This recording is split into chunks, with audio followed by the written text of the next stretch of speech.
हिंदी में यूपीएससी की तैयारी से संबंधित प्रोग्राम्स को देखने के लिए सब्सक्राइब करें स्टडी IQIAS हिंदी। देश की राजधानी दिल्ली और इससे प्रवाहित होती हुई यमुना कालांतर में साफ, स्वच्छ, अविरल और साथ में धार्मिक दृष्टिकोण से बहुत ही ज्यादा महत्वपूर्ण माने जाने वाली यह यमुना आज बहुत ज्यादा प्रदूषित हो गई है। यह प्रदूषण ऐसा वैसा नहीं है, जैसा कि आप मेरे पीछे देख पाएंगे कि इसके जल में व्हाइट कलर की एक लेयर आपको देखने के लिए मिलती है, जो कि लाइक बर्फ के भांति आपको दिखाई देती है। याद रखें कि यह कोई बर्फ नहीं है, यह शीतकाल में होने वाला, यमुना नदी में होने वाला बेसिकली प्रदूषण है। अब यह शीतकाल में होने वाला प्रदूषण आज वर्तमान में आपको वर्षा काल में ही दिखाई दे रहा है, अर्थात शीत ऋतु के आने से पूर्व ही यमुना में इतना ज्यादा प्रदूषण विद्यमान हो गया है कि इसका पानी अभी से पीने लायक नहीं रह गया। बेसिकली ये कहा जाता है कि वर्षा काल में यमुना नदी में या फिर समस्त नदियों में जो स्वच्छ जल की आपूर्ति दिखाई देती है, उसके कारण नदियों का बाढ़ का जल या फिर बाढ़ का क्षेत्र बहुत ही ज्यादा सिंचित हो जाता है और इससे एग्रीकल्चर को बहुत ज्यादा बढ़ावा मिलता है। याद रखिएगा, कालांतर में इस यमुना नदी में यदि आप इसके इंटरव्यू देखेंगे तो आपको मालूम चलेगा कि इस यमुना नदी में 40 से 50 फीट पानी हुआ करता था, परंतु आज यह सूख रही है। इसका मेन रीजन क्या है? कहीं इसका रीजन मानव जलवायु परिवर्तन, वैश्विक तापन तो नहीं। वैश्विक तापन को यदि हम साइड भी रख देते हैं तो याद रखिएगा जलवायु परिवर्तन और साथ में यह जो इंडस्ट्रियलाइजेशन हमको दिखाई दे रहा है, ये इसका मेन रीजन निकल के आता है। सबसे पहले याद रखें कि यह जो यमुना नदी है, यह आपके ज्योग्राफी के पॉइंट ऑफ व्यू से काफी इंपॉर्टेंट है और इसका पॉल्यूशन पिछले 2017 वर्ष से यदि हम देखें, 2017 ईयर से यदि हम देखते हैं तो आज तक यह चर्चा में है। जब यहां पर गवर्नमेंट बनती है आम आदमी पार्टी अर्थात अरविंद केजरीवाल सर की, तो यहां पर एक स्टेटमेंट दिया जाता है कि भाई हम यमुना को स्वच्छ करने में बहुत सारे प्रोजेक्ट लाने वाले हैं और लाए भी गए। 5 से 6 प्रोजेक्ट इस पर वर्क कर रहे हैं और 6000 करोड़ से ज्यादा का व्यय भी इस यमुना नदी को स्वच्छ करने में लगाया जा चुका है, परंतु उसके बावजूद वर्तमान स्थिति यह है कि यह स्वच्छ नहीं हो पाई है। यहां पर याद रखिएगा कि मेन पॉइंट है कि सर इसका कारण क्या है और यदि इसका कारण कुछ है तो इससे निपटने की क्या क्या सलाह दी जाती है, अर्थात इससे निपटने के क्या क्या तरीके हैं, चर्चा करेंगे आज के इस वीडियो में। मेरा नाम है अभिषेक कुमार और आप सभी का पुनः स्वागत है स्टडी IQIAS के हिंदी यूट्यूब प्लेटफॉर्म पर। यदि मैं आपको यहां पर 2 इमेजेस बताऊं तो आई थिंक आप बेटर तरीके से अंडरस्टैंड कर पाएंगे कि ये देखिए आप प्रदूषण कितना दिखाई दे रहा है। अब सबसे पहली बात कि यह प्रदूषण आपको किस एरिया में दिखाई देता है, तो उत्तराखंड से निकलने के पश्चात जब यह प्रयागराज में अपना जल गंगा नदी में विसर्जित करती है तो उससे पूर्व यह दिल्ली वाले क्षेत्र में प्रवाहित होती है, अर्थात पल्ला नामक एक स्थान है यहां दिल्ली में। आप वहां पर देखेंगे तो यह पल्ला के समीप से एक्चुअल में दिल्ली में प्रवेश करती है। पश्चात इसके यह वजीराबाद से लेकर, यदि आप देखें तो वजीराबाद से लेकर यह ओखला तक के क्षेत्र में लगभग 22 किलोमीटर तक का ट्रेवल करती है दिल्ली में, और इस 22 किलोमीटर तक के एरिया में यमुना में होने वाला कुल प्रदूषण का लगभग 80% पॉल्यूशन यहां पर विद्यमान है। मतलब कि पूरे गंगा में, और ये 2% है, अर्थात 2% एरिया में टोटल 80% ऑफ पॉल्यूशन इसी क्षेत्र में विद्यमान दिखाई दे रहा है।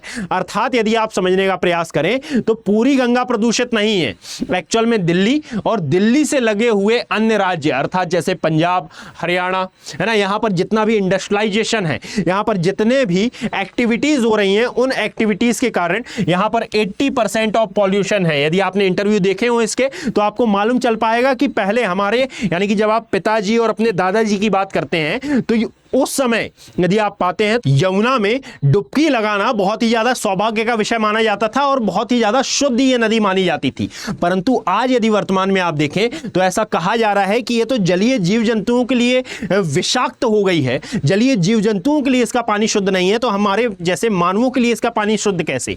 जो यमुना नदी धार्मिक दृष्टिकोण से लेकर भौगोलिक दृष्टिकोण तक इतनी ज्यादा महत्वपूर्ण थी, यह इतनी ज्यादा विषाक्त कैसे हो गई और इसका जल इतना अधिक दूषित कैसे हो गया? जरा समझने का प्रयास करिएगा कि इसके बहुत से रीजन आपको देखने के लिए मिलेंगे, बट यदि मैं कुछ रीजंस के बारे में डिस्कशन करूं तो आप दिल्ली के आसपास वाले एरिया में देखेंगे कि यहां पर जो इंडस्ट्रियल पॉल्यूशन है, यानी कि जो औद्योगिक अपशिष्ट है, यह डायरेक्टली प्रवाहित किया जाता है इस यमुना नदी में। अर्थात हरियाणा, पंजाब वाले एरिया में यदि आप देखें और दिल्ली वाले एरिया में देखें तो यहां पर जितनी भी इंडस्ट्रीज हैं उनसे निकलने वाला जो डायरेक्टली अपशिष्ट है वह डायरेक्टली डायरेक्टली प्रवाहित किया जा रहा है यमुना में, और इसके कारण हो ये रहा है कि यहां इन अपशिष्टों का अपघटन अच्छे से नहीं हो पा रहा है, इनका जैविक अपघटन अच्छे से नहीं हो पा रहा है, और जब ये नहीं हो पा रहा है तो ये पॉल्यूशन को जन्म देते हैं।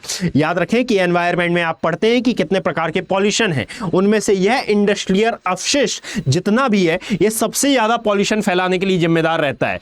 यानी कि ये जो गंदगी निकल रही है यह जल क्षेत्र में जाकर, यह वाटर बॉडीज में जाकर इसको बहुत ही ज्यादा प्रदूषित कर रही है। और मुझे आई थिंक बताने की आवश्यकता नहीं है कि यही इंडस्ट्री से निकलने वाली विभिन्न प्रकार की गैसें, जो कि carbon dioxide, carbon monoxide, sulphur dioxide, ये जितनी भी गैसें होती हैं अर्थात जो कि वातावरण में ग्रीन हाउस प्रभाव के लिए जिम्मेदार रहती हैं, ये भी एक प्रकार से होने वाली वर्षा को विषाक्त बना रही हैं। अर्थात वह वर्षा जल जो कि फ्रेश वाटर के तौर पर गिना जाता था, अब वह भी विषाक्त हो गया है। और इसके विषाक्त होने के कारण ही ये जो यमुना और साथ में अन्य नदियों के बारे में, जिनके बारे में भी आप सुनते हैं कि ये प्रदूषित हो रही हैं, एक महत्वपूर्ण कारण निकल के आता है। अब जब इंडस्ट्रियल पॉल्यूशन इतना ज्यादा हो रहा है तो भाई इसका प्रॉपर मैनेजमेंट भी होना चाहिए।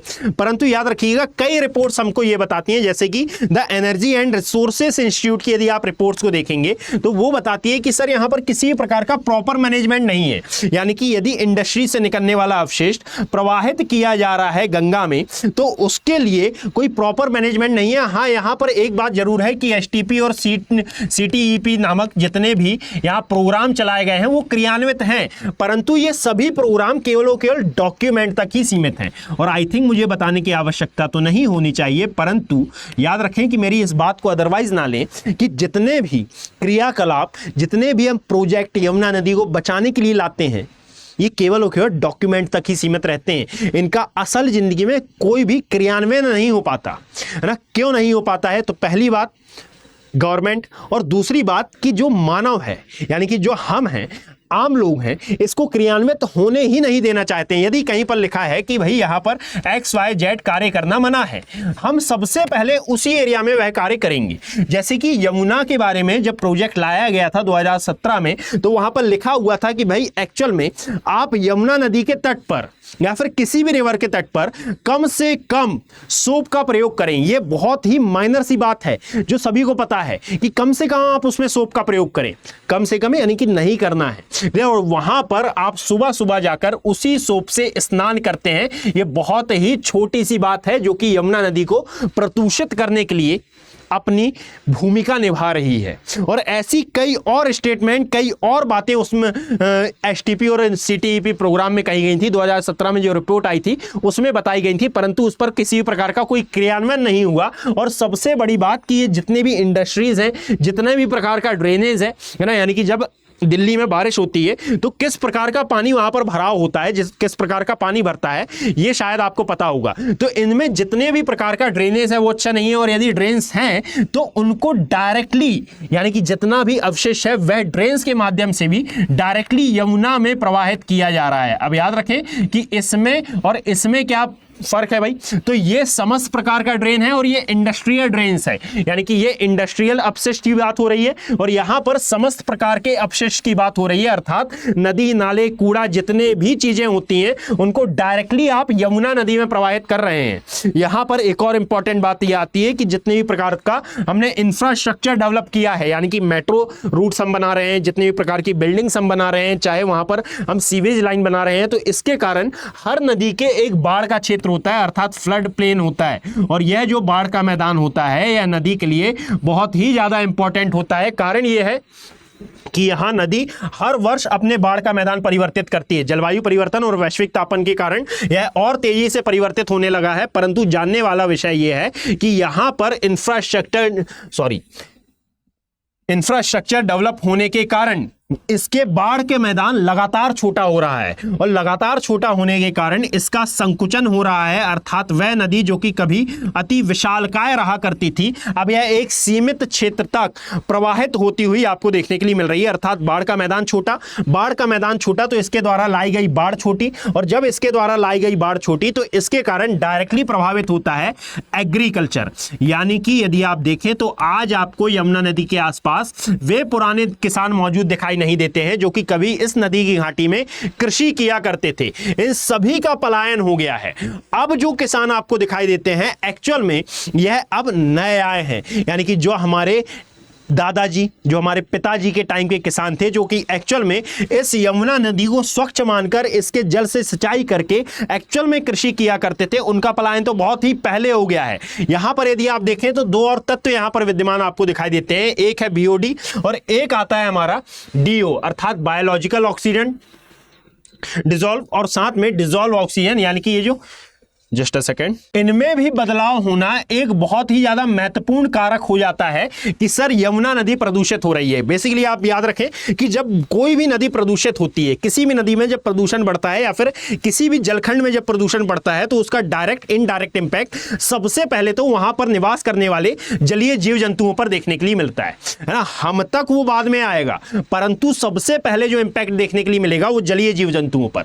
यानी कि यदि आप यमुना में देखेंगे तो कई प्रकार के जीव नष्ट हो चुके हैं, कई विलुप्ति की कगार पर हैं। अनेक प्रकार की रिपोर्ट आई हैं जो कि यह बताती हैं कि लगातार यहां के जलीय जीव जंतुओं का विनाश होता जा रहा है, जो कि एक चिंता का विषय है। याद रखिएगा कि यदि मान लो बीओडी का परसेंटेज बढ़ता है अर्थात बायोलॉजिकल ऑक्सीजन डिमांड का परसेंटेज बढ़ता है, तो इसके कारण याद रखें कि जलखंड में ऑक्सीजन का लेवल आपको घटता हुआ देखने के लिए मिलेगा। यह ऑक्सीजन का लेवल घटता है और इसका डायरेक्टली नेगेटिव इंपैक्ट बच्चे आपको देखने के लिए मिलेगा।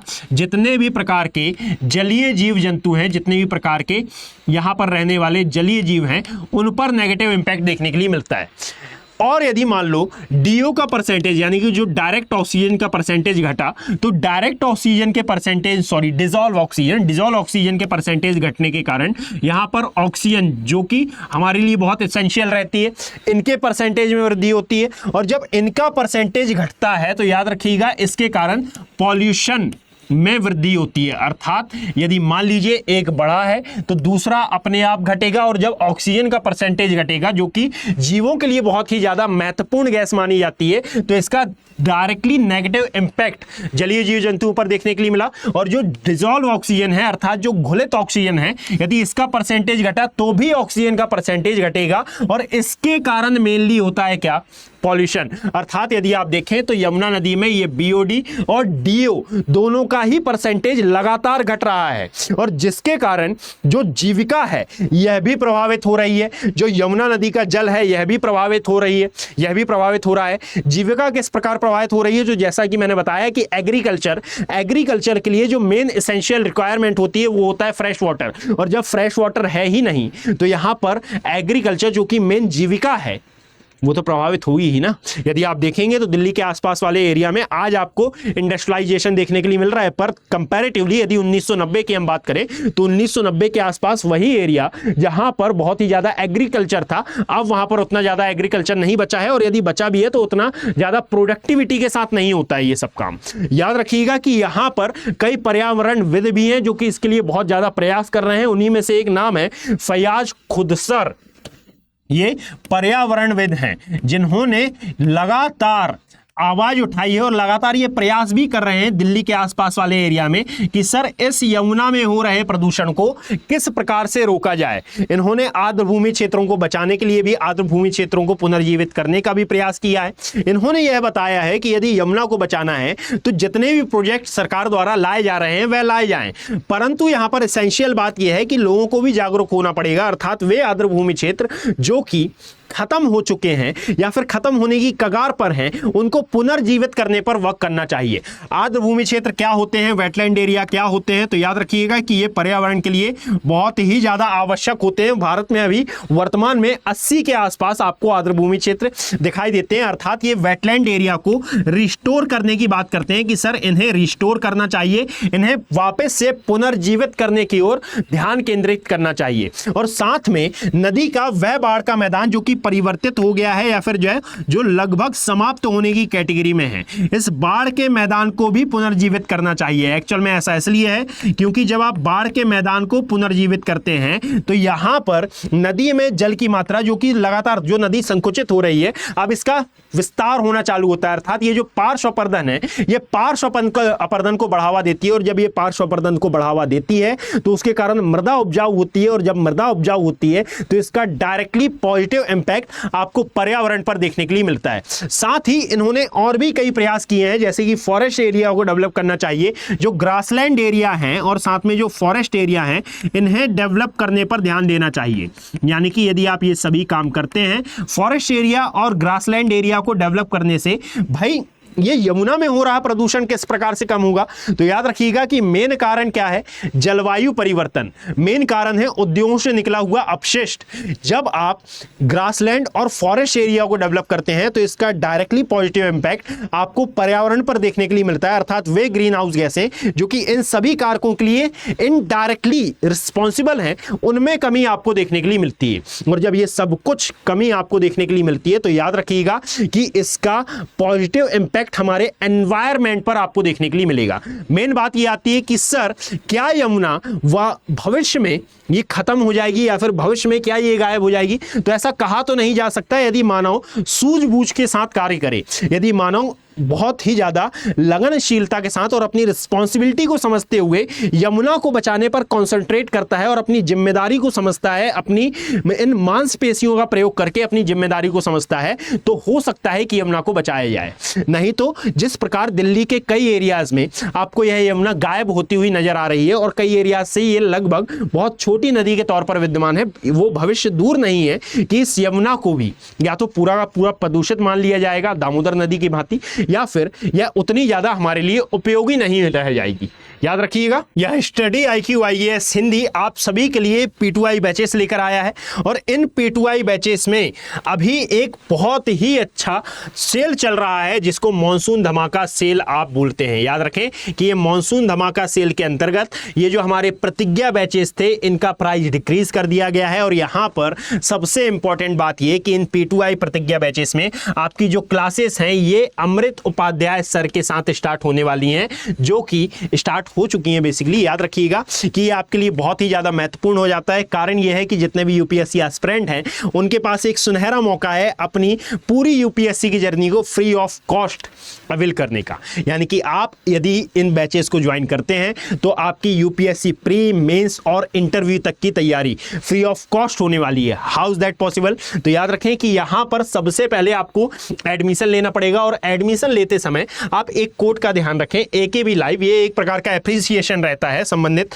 टीचर के लिए। याद रखिएगा जब आप इस कोड का यूज करेंगे तो ये बैचेस आपको मिलेंगे 24,999 रुपए में, और जब ये 24,999 रुपए में आप अवेल करेंगे और यदि आप प्री क्वालिफाई कर जाते हैं तो प्री क्वालिफाई करने के साथ ही यह अमाउंट आपको रिटर्न कर दिया जाएगा। और जब रिटर्न किया जाएगा तो ऐसा नहीं है कि आपका और हमारा रिलेशन खत्म हो गया। इसका मतलब यह है कि अब आपकी आने वाली जर्नी, यानी कि चाहे वो मेंस हो या फिर चाहे वो इंटरव्यू हो, यहां तक की तैयारी अब आपकी फ्री ऑफ कॉस्ट होने वाली है। और प्री तो फ्री ऑफ कॉस्ट हो ही गया क्योंकि यहां पर हमने आपकी पूरी फीस लौटा दी है। याद रखें कि इसके अंतर्गत आपको SIP प्रोग्राम्स, SIM प्रोग्राम, यहां पर मेंस रेसिडेंशियल प्रोग्राम, यानी कि आप जब प्री क्वालिफाई करेंगे तो आपको दिल्ली बुलाया जाएगा। स्टडी IQ IAS हिंदी अपने खर्चे पर आपकी पूरी की पूरी प्रिपरेशन कराएगा। साथ में याद रखिएगा कि यहां पर IGP प्रोग्राम, 18 बुक्स का सेट और साथ में फ्री मेंटोरशिप भी आपको यहां पर मिल रही है। डेली आपकी आंसर राइटिंग प्रैक्टिस होगी, और साथ में वीक में आपका जब कोई भी टॉपिक कंप्लीट होता है तो उससे संबंधित आपके जो MCQ हैं वो भी आपको प्रोवाइड कराए जाते हैं हर सैटरडे संडे को। यानी कि ये सभी चीजें आपको फ्री ऑफ कॉस्ट मिल सकती हैं यदि आप मन लगाकर और अपनी इस रिस्पॉन्सिबिलिटी को समझकर कि सर आपको ये प्रतिज्ञा बैचेस लॉन्च करना है और अमृत उपाध्याय सर जैसे एक्सपीरियंस फैकल्टी के साथ आपको आपको यदि तैयारी करने का मौका मिल रहा है, वो भी फ्री ऑफ कॉस्ट, यदि आप प्री क्वालिफाई कर लेते हैं तो आई थिंक मुझे नहीं लगता कि इससे कुछ बेटर अपॉर्चुनिटी कुछ हो सकती है। तो यदि आप इन बैचेस का पार्ट बनना चाहते हैं तो जल्दी आप इनमें एनरोल करें और AKB लाइव कोड का यूज करें और जल्द से जल्द पार्ट बने, मैं इस आशा के साथ कि अब आपकी और मेरी मुलाकात इन P2I के प्रतिज्ञा बैचेस में होने वाली है के साथ आपको बेस्ट ऑफ लक बोलता हूं। हिंदी में UPSC की तैयारी से संबंधित प्रोग्राम्स को देखने के लिए सब्सक्राइब करें स्टडी IQ IAS हिंदी।